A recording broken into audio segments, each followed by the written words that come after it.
Hello, good morning. আজকেও চলে এসেছি আমি আমার যথারীতি সমস্ত সাজ সরঞ্জাম নিয়ে। আমার ওপরের ঘরেই থাকে কিছুই। আমি এই যে জলে ইলেকট্রিক কেটলি আছে। মানে আজকে মঙ্গলবার ডাল এই খিচুড়ি করব। সকালবেলায় সিদ্ধ ভাত করলাম, এখন খিচুড়ি। তো এখন পাঁপড়টা ভেজে নিচ্ছি। তো চলো পাঁপড়টা ভেজে নিই, তাহলে পরে আমি দেখাচ্ছি। Hello, good morning. কেমন আছো সবাই? আমি খুব ভালো আছি। আমি এখন ছাদে রান্নাবান্না করছি। দেখো, আমি পিকনিকের মতনই করছি। আমার খুব ভালো লাগে রোদের মধ্যে। নিচে এত ঠান্ডা, যার জন্য আমি নিচে রান্না করতে চাইছি না। তো আজ তো মঙ্গলবার, আজ আমি খিচুড়ি করব। দেখেছো সকাল থেকে আমি এই নিচ করতে করতে আমার চেহারাটার কি অবস্থা। আমি এখনো কিছুই করতে পারিনি। যাই হোক, চলো, তো চেহারাটা দিয়ে কি হবে, চেহারার কিছু ব্যাপার নেই। নিজেদের কাজটাই আসল। সকালবেলা থেকে আমাদের মহিলাদের ঘরের কাজটা খুব, মানে এত রোদ আসছে বলে আমি এটা একটু চাপা দিয়ে নিয়েছি, মানে সাইডে দিয়ে নিয়েছি। এত রোদ, এত ভালো লাগছে। তো আজকে ঠিক করেছি আলু দিয়ে ফুলকপি রসা করব। এই যে দেখো তোমরা, এই যে আলু দিয়ে ফুলকপি রসা করব। আর খিচুড়ি করব। পাঁপড় ভেজেছি। আর সকালের খাওয়ার হয়ে গেছে। সকালে সবাই হলো গোবিন্দভোগ চাল দিয়ে আর আলু দিয়ে সুন্দর করে একটু ফাটা ফাটা টাইপের ওই ভাত করে, সেই ভাতটা করব। আর করেছি, ভাতটা হয়ে গেছে। আর মানে পাঁপড় ভাজা এই দিয়ে আমরা আজকে ব্রেকফাস্ট করব। তো চলো তরকারিটা করে নিই। দেখতে পাচ্ছ আমি আমার সমস্ত সাজ সরঞ্জাম করে নিয়েছি। জানি না তোমরা দেখতে পাচ্ছ কি না।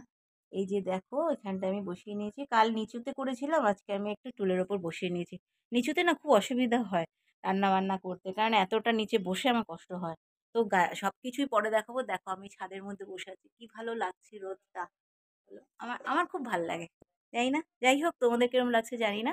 তো দেখেছো শীতের পোশাক কত কি চাপিয়ে নিয়েছি, গায়ে চাদর দিতে পারছি না। এখন ভেতরে একটা জামা কাপড় পরে নিয়েছি, একটা ফুল হাতা পরে, তারপরে হালকা একটা জামা পরে নিয়েছি। উম, তাও গরম লাগছে ছাদে। আর মানে নিচে কি হয়, নিচে প্রচণ্ড ঠান্ডা, তো যার ফলে মানে যাই চাপাই, চাপিয়ে চুপিয়ে কাজ করতে পারি না। আর এখানে সব সিস্টেমটা ভালো আছে, যাই জন্য এখানেই করে ফেলছি। তো চলো আগে রান্না করে নি, পরে কথা হবে। টাটা।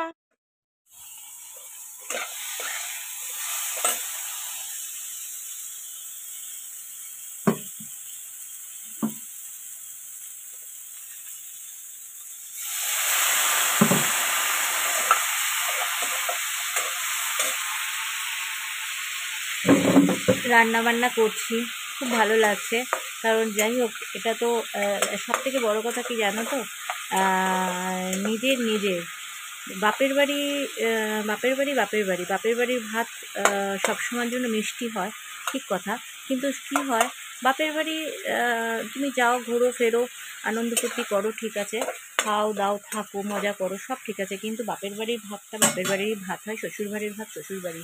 বরের ভাতের একটা আলাদাই মূল্য আছে। বরের ভাতটা যেরমই হোক, তেঁতো হোক মিষ্টি হোক, বরের ভাতটাই ভালো লাগে। অ্যাকচুয়ালি কী হয়, আমাদের মতো মেয়েদের মনে হয় যে চলো যাই বাপের বাড়ি, যাই বাচ্চা কাচ্চা সব নিয়ে চলে যাই, গিয়ে দুদিন থেকে খেয়ে দিয়ে আসি, ওটা সব থেকে সুখের ভাত। কিন্তু দিনের পর দিন কোনো সময় তোমরা, আমি বলি, কোনো দিনও বাপের বাড়ির কাছে তোমরা কখনো হাত পাততে যাবে না।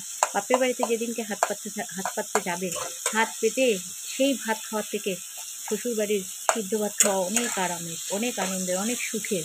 আর এই কষ্টটা তখন মনে হবে না যে কষ্টের।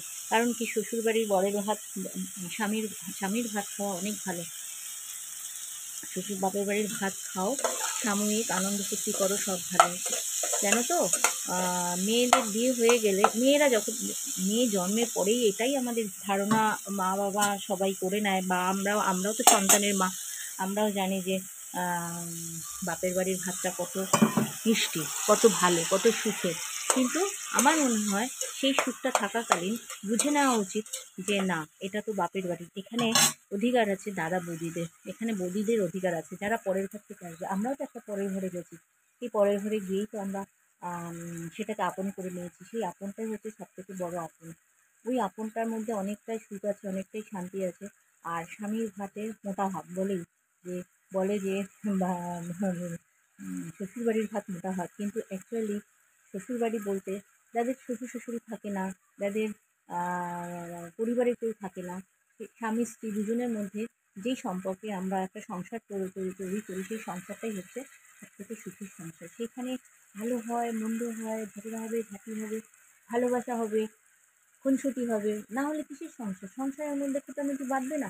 সবসময় বাঁধবে, সব কিছু হবে, তার মধ্যে দিয়েও একটা কোথাও যেন একটা সুখ শান্তি অবশ্যই থাকে। তো চলো আমাদের এই এটা তো মোটামুটি হয়ে এসছে, এখন এটা দিয়ে দিই। তো সেই খুনসুটিটার মধ্যে থেকে সুন্দরভাবে সংসার করার মধ্যে একটা আলাদাই আনন্দ আছে, আলাদাই সুখ আছে। জানি না তোমাদের কতটা এইটা কথাটা আমার গ্রহণযোগ্য হবে, কিন্তু আমি কিন্তু সেটাকেই মনে করি যে এটার মধ্যে অনেক সুখ শান্তি জড়িয়ে থাকে।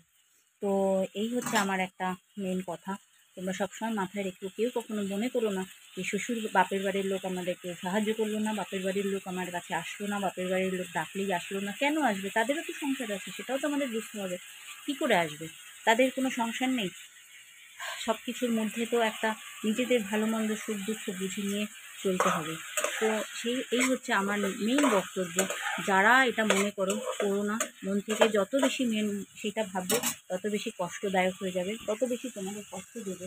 সেই কষ্টটা কিন্তু মানসিক কষ্ট, সেই কষ্ট ভেবে নেওয়া যায় না, মানা যায় না। তার জন্য মন থেকে প্রথম থেকে ভেবে নাও যে ওটা আমাদের একটা বেড়ানোর জায়গা, ঘোরার জায়গা, সন্তানদের মামাবাড়ির জায়গা। সেখানে যাও, খাও, দাও, একদিন থাকো, দুদিন থাকো, বেশি থেকো না। তাহলে কদর থাকে, যত্ন থাকে, আদর থাকে।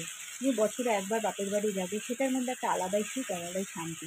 তো এই হচ্ছে আমার আজকের দিনের কথা। তো তোমাদের কেমন লাগলো অবশ্যই কমেন্ট করে জানিও। টাটা। খিচুড়িটা চাপিয়ে দিয়েছি, দেখো তোমরা। এই যে জল গরম করে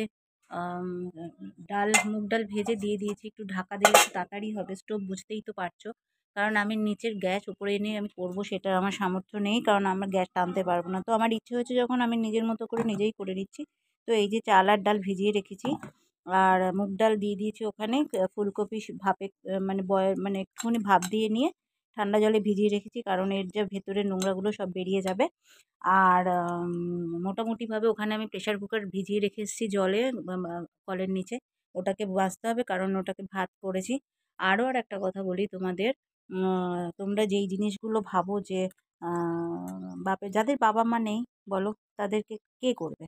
যাদের বাবা মা নেই, যাদের অনেকের তো আছে অনেক রকম ফ্যামিলি না, যাদের সংসারে নিজের জায়গা করতে পারেনি। অনেক আছে যে মেয়েরা বাপের বাড়িতে গিয়ে খুব তদারকি করে, খুব মানে বৌদিদের ওপরে ছড়ি ঘোরায়, দাদাদের ওপর ছড়ি ঘোরায়।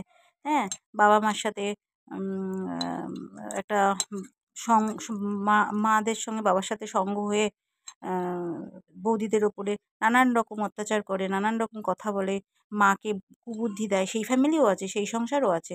অনেক দেখেছি যে সেই সংসার যেটা মা বাবার সঙ্গে তাল মিলিয়ে বৌদিদের নামে নিন্দা পরিচর্যা, আলোচনা, সমালোচনার মধ্যে থাকে।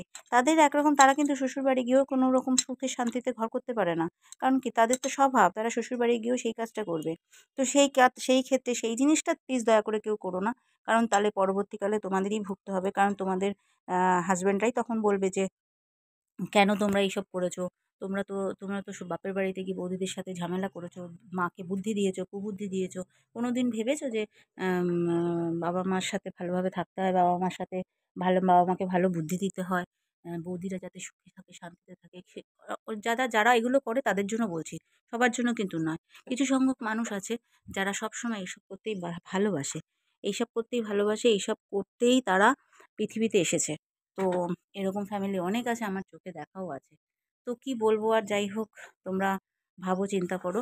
আর বরের ভাত জিন্দাবাদ।